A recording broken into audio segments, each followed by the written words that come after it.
ریاض صاحب نے سید قطب شہید رحمۃ اللہ علیہ کی کتاب جادہ منزل سے جو کچھ پڑھا اس میں بہت اہم نقطے بیان ہوئے۔ ایک بات تو یہ ہے کہ ہم سمجھتے ہیں کہ جاہلیت اس کا نام ہے کہ آدمی لکھا پڑھا نہ ہو، کچھ لکھ نہ سکے، پڑھ نہ سکے، پڑھے لکھے کو ہم کہتے ہیں کہ وہ جاہل نہیں ہے۔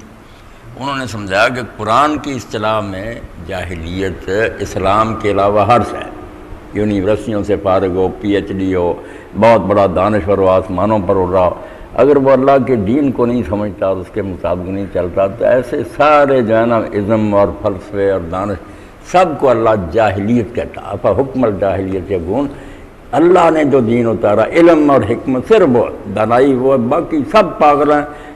کسی کی جلدی سمجھ آ جاتی ہے جہالت کی، کچھ کئی صدیاں ٹکریں کھانے کے بعد نا، جیسے علامہ اقبال رحمۃ اللہ علیہ سے لوگوں نے پوچھا کہ عقل اور وحی میں کیا فرق ہے، انہوں نے کہا عقل جو ہے نا اس میں اور وحی رائی میں فرق ہے اکانومی آف ٹائم کی، کہ جو لاکھ سال کے بعد سمجھ آنی ہے نا ٹکریں کھا کر کہ ہم کدھر مرا ہو پھرتے رہے، وہی اس وقت کو بچاتی کہ پہلے دن ہی سمجھ لو کہ مرد عورت کا اختلاط جو ہے اس سے بربادی، جس معاشرے میں یہ اکٹھے ہو جائیں گے نہیں رہے، کتنے تباہ ہو چکے ہیں، تم بھی ہو گئے۔ بعد میں لوگ سوچتے ہیں، اب بھی وہاں دعائی مچ گئی ہے کہ یار پابندیاں لگاؤ، بوسو کنارہ سارے چیخ رہے ہیں، تو وہی کا کام یہی ہے کہ جو کام بعد میں ان بیوقوفوں کو سمجھ میں آنا ہوتا وہ پہلے سمجھاتی تھی کہ راستہ سواس سبیل یہ سیدھا راستہ۔ تو اس لیے اسلام اور جاہلیت کا فرق کہ پڑھے لکھے ہونے کو شرع خواندگی بڑھا دو، ہر بچہ پڑھنا سیکھ جائے، یہ کوئی بات نہیں، دین سکھاؤ۔ بے شک لوگ امیین تھے، کوئی کتاب لکھنا نہیں جانتے، بعض صحابہ کرام کو کتاب کا ہی نہیں پتہ چلا کہ سیدھی کس طرح، مگر اللہ کا دین سمجھ لیا انہوں نے، اللہ کے رسول سے سمجھ گئے کہ خالق کائنات کی یہ صفات ہیں، ہم اس لیے پیدا ہوئے ہیں، مرنے کے بعد یہ ہوگا۔ دنیا کے وہ سب سے بڑے عالم تھے، اس کو علم کہتے ہیں۔ کتابیں ہوں تو چار پائے برو کتابیں چل، کوئی گدھا اور اس پر کتابیں لگیں کیا فائدہ۔ اللہ نے بھی یہی مثال دی، یہ ہمیں اسفار کہ جو پڑھے لکھے ہوتے ہیں مگر وہ کرپٹ ہوتے ہیں، جیسے اب ہیں ساری دنیا چیخ رہی یار جتنے چیئرمین ہیں سارے ڈاکو ہیں، تو ڈاکو اسی لیے ہیں کہ وہ گدھے ہیں جن پر کتابیں لگی ہیں۔ تو جاہلیت اور اسلام کا فرق پہلا نقطہ تو یہ سمجھایا کہ اسلام جو ہے نا اللہ نے دین اتارا آدم علیہ السلام سے لے کر، وہ ہے علم، وہ ہے دانش، باقی سب جاہلیت، وہ امریکہ کا نظام ہو، کسی پہلا ہو یا انزاد پیدا ہو۔ دوسری بات انہوں نے بہت اعلیٰ یہ سمجھائی کہ کچھ مسلمان اپنی نادانی سے یہ سمجھتے ہیں اور ہوشیار لوگوں نے انہیں سمجھا دیا، اور یہ خیال صدیوں سے ذہنوں میں جم گیا کہ اسلام کی چند باتیں لے لو، نماز باقاعدگی سے پڑھو، روزہ رکھو، حج کرو، زکوٰۃ دو، شریف آدمی بن کر بس اسلام ہو گیا پورا۔ انہوں نے کہا یہ بھی جاہلی معاشرہ، یہ بھی اسلامی معاشرہ نہیں۔ جس معاشرے میں اللہ تعالیٰ بطور حکمران کے حکمرانی نہیں کر رہا، اس کی شریعت نافذ نہیں، ہر جگہ اس کا قانون جو حاکم، اسمبلی میں کوئی قانون نہ بن سکے جو اللہ کی کتاب کے خلاف ہو، کسی عدالت میں کوئی فیصلہ نہ ہو سکے جو اللہ رسول کی مرضی کے خلاف ہو، منڈی میں کاروبار نہ ہو سکے، اسکولوں اور کالجوں میں کوئی ایسی چیز نہ پڑھائی جائے جو دین سے، جہاں اللہ کی حکومت نہیں پریکٹیکلی، وہاں اگر نماز روزہ ہوتا بھی ہے تو یہ بھی جاہلیت کی ایک قسم ہے۔ اللہ فرماتا ہے تم کتاب کا کچھ حصہ مانتے ہو، کوئی نہیں، جو ایسا کریں گے فما جزاء من یفعل ذلک منکم، بالکل ہم پر یہ قانون لاگو ہو گیا کہ جو اللہ کی کتاب کا کچھ حصہ مانیں گے کچھ نہیں، مرضی کریں گے، وہ بھی پھر خدا کے غلام تو نہ ہوئے، حاکم بن گئے اللہ پر کہ تیری بات جون سی چاہیں گے مانیں گے، جون سی چاہیں گے نہ مانیں گے، خود اوپر بیٹھ گئے۔ تو فرمایا فما جزاء من یفعل ذلک منکم الا خزی فی الحیاۃ الدنیا، جو معاشرہ یا قوم یہ کرے گی اس کا بدلہ پھر یہی ہے کہ وہ دنیا میں بھی رسوا ہو، وَيَوْمَ الْقِيَامَةِ يُرَدُّونَ إِلَىٰ أَشَدِّ الْعَذَابِ۔ اب سب پوچھتے ہیں کہ یار ہم نماز روزہ تو کرتے ہیں، وہ کافر، اللہ کہتا ہے کافروں کو میں چھوڑ دیتا ہوں، بہت پہلے ہی مردود ہے۔ میرا بیٹا حرام زادیاں کرے، میں کہوں گا یار میرے دوسروں کا ذمہ دار نہیں، تو کرتا، اللہ کہتا میرے کہلا کر مسلمان کہلا کے بدنام کر رہا کہ دنیا کا دین کے ماننے والوں کا بھی ہاتھ تم پر زیادہ اللہ کی طرف سے مار پڑے گی، یہود پر بھی ایسے پڑی، ہم پر بھی۔ تو اس لیے کہا کہ اسلام مکمل، پورا اسلام۔ اور وہی ایک بات انہوں نے واضح کی کہ جو اسلامی قانون کی بات ہوتی نا، لوگ کہہ دیتے ہیں سزائیں، ہاتھ کاٹنا شروع کر دو، سنسار کر، بس اسلامی قانون، حکومت اعلان کر دے، کیا ہوگا؟ ڈر جائیں گے سارے کہ چھوڑو یہ آ رہے ہو جائے اسلام کو، ہمارے سارے مر رہے ہیں، ان کے ہاتھ کاٹ رہے ہیں۔ اسلام پوری زندگی کہ روزی کس طرح کمائی جائے، اس دولت کو خرچ کس طرح کیا جائے، اپنی عیاشیوں میں لوٹا دیا جائے، یا معاشرے میں جو غریب اور مسکین ہے۔ اب جب اسلامی معاشرہ ہوگا تو اس کی بہترین تعریف علامہ اقبال فرماتے ہیں کس دری جا حاکم و محکوم نے.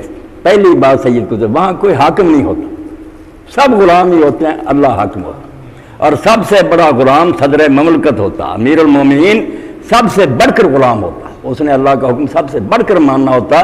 رعایا کچھ نافرمانی کر جائے چلو غلط, مگر حکمران نمونہ ہوتا. اسی لیے اس کی سنت جو ہے وہ نبی علیہ السلام کی سنت کی طرح دین کا حصہ بن جاتی ہے. جس پر یہ خلیفہ راشد چل رہا یہ دین ہے, وہ بالکل اللہ کے حکم کے تابع ہوتا. یا حاکم و محکوم نہیں ہوتا کہ بندہ اپنا حکم چلانا. یہ بھی سید صاحب نے سمجھا کہ شرک, لا الہ الا اللہ کیا پڑھا تھا کہ اللہ کے سوا کوئی حاکم نہیں ہے. انہیں حکم بندے حکم دینے لگے, صدر مملکت نے آرڈیننس جاری کر دیا, اسمبلی نے یہ پاس کر دیا, تم پھر خدا کے بندے نہیں رہے, تم تو منمانیاں کرنے لگے, مشرک ہوگا. اللہ نے جو اتارا اس کے سامنے جھکا. اور دوسری بات جو کہی ہے کہ وہاں کوئی آدمی میں اس لیے کہ وہ بیچارہ غریب کے گھر پیدا ہو گیا یا معذور پیدا ہو گیا یا کسی چھوٹی قوم جس کو سمجھا اس میں پیدا, یہ چیزیں اس کے راستے میں اسلامی معاشرے میں ترقی میں حائل نہیں ہوتی. وہ ادنا آدمی بھی اگر اس میں اچھا ہے نا کوئی وصف, محنت کر کے ترقی کر کے حضرت عمر سے بھی آگے بڑھ سکتا. بلال رضی اللہ تعالیٰ عنہ کے بارے میں حضرت سیدنا عمر رضی اللہ عنہ جو کہتے تھے کہ ابو بکر جو ہے نا سیدنا, بات ہے کہ سیدنا ابو بکر بھی ہمارے سردار ہے, اور جس کو انہوں نے آزاد کیا نا خرید کر بلال کو, وہ بھی ہمارا سردار ہے. یعنی قریشی ہوتے ہوئے کہہ رہا ہے کہ بلال ہمارا سردار ہے. اور اسی کو علامہ اقبال رحمۃ اللہ علیہ فرماتے ہیں اسود التوحید احمر میشود, توحید کی برکت سے اسلام کی وجہ سے کالا گورے کے برابر ہو جاتا. شیخ فاروق ابو ذر میشود وہ حبشی ہوتے ہوئے ابو ذر غفاری کا اور حضرت عمر فاروق کا رشتہ دار بن گیا. جب حضرت بلال رضی اللہ عنہ نے کہا کہ میں شادی چاہتا ہوں, اب کس نے شادی کے لیے پیش کی؟ یہ سوال آیا کہ تم تو غلام ہو اور غلام کے بیٹے اور کاوے ہو, حبشی ہو, نہیں. اور رشتے کی پیشکش جو تھی حالہ حضرت عبد الرحمن بن عوف رضی اللہ عنہ کی بہن یعنی قریشی رسول اللہ کے ننھال سے 10 اشرا مبشرہ میں سے انہوں نے اپنی بہن کا رشتہ دیا. اسلام میں کوئی شاید کسی کے لیے رکاوٹ نہیں بنتی کہ وہ بدقسمتی سے غریب کا میں پیدا ہو گیا اب علم نہیں حاصل کر سکے. حکومت کی ذمہ داری یہ ہے کہ جن کے بچے امیروں کے بڑے بڑے کالجوں میں پڑھتے ہیں, ترقیاں کر دیتے ہیں, وہی عہدوں پر رہتے ہیں, غریبوں کے لیے موقع ہی. اسلام کہتا ہے غریب بچہ کیوں پڑھنے سے رہ جائے, یہ ریاست کی ذمہ داری ہے. اسلامی حکومت اس کی سربراہ ہے کہ اس کو وہ خرچہ وہی تعلیم پر خرچ رہا ہے, وہ بچہ پڑھ جائے اور بڑے بڑے جو ہے نا جاگیردار ان کے بچوں سے بھی آگے نکلے. اس لیے سید قطب رحمۃ اللہ نے جو باتیں کہیں کہ وہاں اللہ کے سوا کوئی کسی سے اپنا حکم نہیں منواتا, سب غلام ہوتے ہیں. کس درینجہ سائل و محروم نے, نہ وہاں کوئی مانگت ہوتا سوال کرنے والا, نہ کوئی بد نصیب ہوتا. جو اگر بدقسمتی سے کمزور پیدا ہو گیا, اللہ کے رسول علیہ السلام نے کیسا اعلان فرمایا, کوئی اسٹیٹ کرتی, فرمایا جو مرے گا اور کوئی جائیداد چھوڑ جائے گا اس کے وارث لیں گے, اور اگر کوئی مرے گا اور قرضہ چھوڑ جائے گا اور اس کو ادا کرنے والا کوئی نہ ہوگا تو میں اس کا قرضہ ادا کروں, حکومت دے گی اس کا قرضہ. یہ ہے وہ اسلامی معاشرہ جس کو سید صاحب کہہ رہے ہیں کہ مہذب معاشرہ سے. یہ امریکہ چلے جائیں تو سب یہاں امیر امیر ہیں, غریب دھکے کھا رہے سڑکوں پر, وہ بیچارے سوائے ہوئے. دھوکہ دینے کے لیے کہتے ہیں یہ مہذب معاشرہ ترقی یافتہ.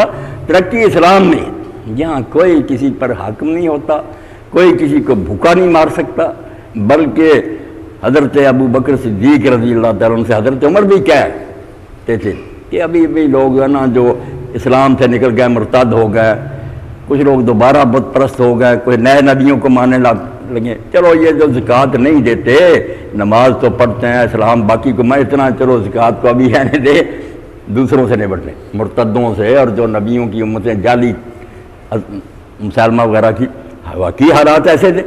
حضرت ابو بکر نے فرمایا کفر کے زمانے میں دلیر اور اسلام میں بزدل, اسلام پر وقت آ گیا تھا بزدلی دکھاتا. جاؤ اگر کوئی ایک آدمی میرے ساتھ نہیں جائے گا تو میں تنہا تلوار لے کر جاؤں گا. میری زندگی میں اللہ کے رسول کے دین میں ترمیم شروع ہو گئی, میں آرام سے بیٹھا رہوں, سارے دلیر ہو گئے. آپ نے فرمایا اگر ان کا ایک گھٹنا باندھنے کی جو رسی تھی نا وہ بھی روکیں گے نا, میں جنگ نہیں بند کروں گا جب تک وہ لینا دوں. یہ ہمارا حق, غریبوں کا حق ہے ان کے مال میں, اگر یہ نہیں دیں گے ہم کس لیے حاکم بنے ہوئے. یہ ہے وہ دین جس کو جوں آدمی پڑھے. بدقسمتی اس کو نہیں پیش کرتے لوگ, پہلے سزاؤں کی باتیں شروع کر دی, دنیا کو راجا تھی سزا دیتا چور کا ہاتھ کاٹتا, مگر اس وقت جب پہلے ہر شخص کو آسانی سے روزی ملتی ہے. کوئی شخص بہانہ نہیں بنا سکتا کہ مجھ کو یہاں یار روٹی نہیں ملتی اس لیے میں ڈاکو بن گیا، بلکہ وہ ایسا کرتا جیسے حضرت عمر رضی اللہ تعالیٰ عنہ کے سامنے مقدمہ آ گیا. اور بڑے آدمی تھے حضرت حاتب بن ابی بلتہ رضی اللہ، بدری صحابی تھے. ان کے بارے میں سورہ ممتحنہ اتری ہے. ان سے غلطی ہوگی کہ اللہ نے اتار دی کہ کفار مکہ کو تم جاسوسی کر رہے تھے. انہوں نے کہا یا رسول اللہ صرف غلطی ہوگی، میں مرتد نہیں. آپ نے حضرت عمر تو کہتے تھے قتل کرو، فرمایا نہیں یہ بدر والوں میں سے غلطی ہو جاتی ہے، اللہ نے معاف کر دیا. تو حضرت حاتب کے غلام تھے دو، انہوں نے کسی کا اونٹ چوری کیا، کھا گئے. اب جب حضرت عمر نے پوچھا کہ واقعی تم نے کھایا، انہوں نے کہا کھایا. آپ نے ہمیں کاٹ دو. مگر پھر آپ کے ذہن میں آیا کہ یہ تو پوچھنا چاہیے کہ ان کا حال کیا. انہوں نے کہا تمہاری حالت کیسی؟ انہوں نے کہا یہ حاتب پاس ہی کھڑے ہیں، پوچھ لو. اتنا کام لیتا دن رات، ہم چور ہو جائیں، کھانے کے لیے نہیں کچھ دیتا. ہم نے بھوکے مرتے ہوئے اونٹ چوری کر کے کھایا. فرمایا حاتب ٹھیک ہے؟ انہوں نے کہا ہاں ٹھیک ہے، مان گئے. آپ نے فرمایا تم 2 اونٹوں کی قیمت دو، ایک کی بجائے ڈبل تاوان اس کو دو مالک کو، اور ان کو میں بری کرتا ہوں. میں نہیں ان کا ہاتھ کاٹ سکتا. خلق خدا بھوکی مرتی چوری کرے، ہم ہاتھ کاٹنے بیٹھے. اللہ کا دین کوئی اندھے کی لاٹھی نہیں کہ جس کو لگ گئی. کوئی دین کو پڑھے تو صحیح. دین اسلام اگر کہتا کہ زانی کا نشان دنیا سے مٹا دو تو پہلے نکاح کو آسان کرتا. وہاں کوئی جہیز نہیں، وہاں کوئی لائٹنگ نہیں، کوئی خرچے نہیں. 2 آدمی بیٹھے، ان کے سامنے لڑکے لڑکی سے پوچھا کہ ہم نے تمہارا نکاح قبول، نکاح ہو گیا. آپ دیکھیں کہ حضرت عبد الرحمن بن عوف رضی اللہ عنہ جن کا تذکرہ ہوا، حضور کے ننہال سے ہیں، بہت قریبی ہیں، نکاح کر لیا. مدینہ شریف میں موجود ہے، حضور کو نہیں بتایا. اتنی سادگی سے نکاح ہوتے تھے. آپ نے زعفران لگا دیکھا بٹنا، تو فرمایا عبد الرحمن یہ شادی کی علامت نظر آتی ہے، کیا بٹنا لگایا ہوا یہ زعفران؟ انہوں نے کہا حضور میں نے تو نکاح کر لی. آپ نے فرمایا اچھا اول ولو بشادت، اب پھر ایک بکری بے شک کرو، ولیمہ تو کھاؤ. تو اتنی سادگی سے جب نکاح ہوں گے، کیوں بچے بچیاں زنا کریں گے؟ تم نے نکاح کو مشکل کر لیا، حرام روی کو آسان کر لیا. اتنا پروپگنڈا ہے، میڈیا نے اتنی بدماشی پھیلا رکھی ہے، اوریانی اتنی ہے کہ آسانی ہے زنا کرنے.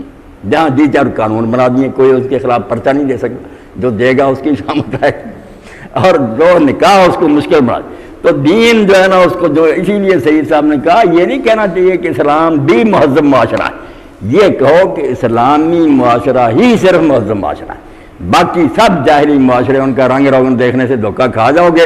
حقیقت معلوم ہوگی تو بالکل گندا، نجاست، سڑا ہوا، کچھ وہاں دین نہیں ہوگا. باقی یہ برکت اسی وقت ظاہر ہوگی جب عقیدوں میں بھی، تعلیم میں بھی، عدالت میں بھی، میل جوڑ میں بھی، گھر میں بھی، بچوں، ہر جگہ اسلام کا رنگ نظر آئے گا نا. پھر یہ خوشبو جو ہے خود ہی کافر خود ہی معلوم کر لیں گے کہ واقعی ان لوگوں سے صاف ستھرا کوئی آدمی. تو بہت پیارا مضمون سید صاحب نے لکھا، ایمان تازہ کرنا، پورے زور سے لکھا کہ صحیح اسلام کو قائم کرو پھر کام بنے گا.